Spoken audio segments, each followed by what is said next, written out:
नमस्कार विद्यार्थी मित्रमैत्रिणींनो, पालकांनो आणि शिक्षकांनो. या व्हिडिओमध्ये आपण व्यायामाचं, योगासनांचं काय महत्व आहे ते समजून घेणार आहोत.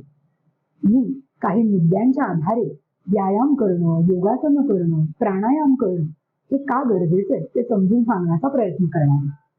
चला तर मग व्हिडिओला सुरुवात करूया. पहिली गोष्ट आपण ही लक्षात ठेवली पाहिजे की रोज स्वतःसाठी थोडा वेळ काढला पाहिजे आणि त्या वेळेमध्ये आपण नियमितपणे व्यायाम केला पाहिजे. त्याचबरोबर तुम्ही अगदी 5 ते 10 मिनिटापासून सुरुवात करू शकता आणि व्यायाम करण्याचा हा वेळ तुम्ही हळूहळू वाढवत पाऊण तास, 1 तास इथपर्यंत घेऊन जाऊ शकता.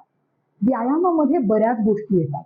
तुम्ही चालू शकता, त्याचबरोबर थोडं जॉगिंग करू शकता, तुम्ही सूर्यनमस्कार घालू शकता, योगासन करू शकता, सायकल चालवू शकता. त्याचबरोबर पोहणे हा देखील एक उत्तम व्यायाम प्रकार आहे. त्यामुळे तुम्ही वेगवेगळ्या प्रकारे रोज व्यायाम करू शकता.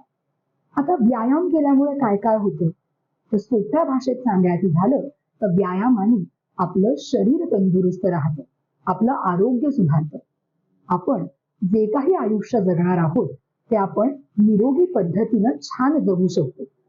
जसं शरीर तंदुरुस्त राहतं त्याचप्रमाणे व्यायामाने आपलं मन देखील तंदुरुस्त राहतं. आपला मानसिक विकास आणि भावनिक विकास देखील व्यायामाने उत्तम प्रकारे साधता येतो. त्याचबरोबर शरीराला लवचिकता प्राप्त होते. आणि जसं व्यायाम करणं महत्वाचं आहे त्याचबरोबर व्यायामाबरोबर सकस आहार घेणं हे देखील गरजेचं आहे. आपल्या रोजच्या आहारामध्ये आपण वेगवेगळ्या प्रकारच्या भाज्या, वेगवेगळ्या प्रकारची फळं, दूध, दही, ताक यांसारख्या पदार्थांचा समावेश केला पाहिजे. उत्तम आहार आणि उत्तम व्यायाम आपल्याला चांगलं, निरोगी आणि सशक्त आयुष्य जगण्यासाठी मदत करतात.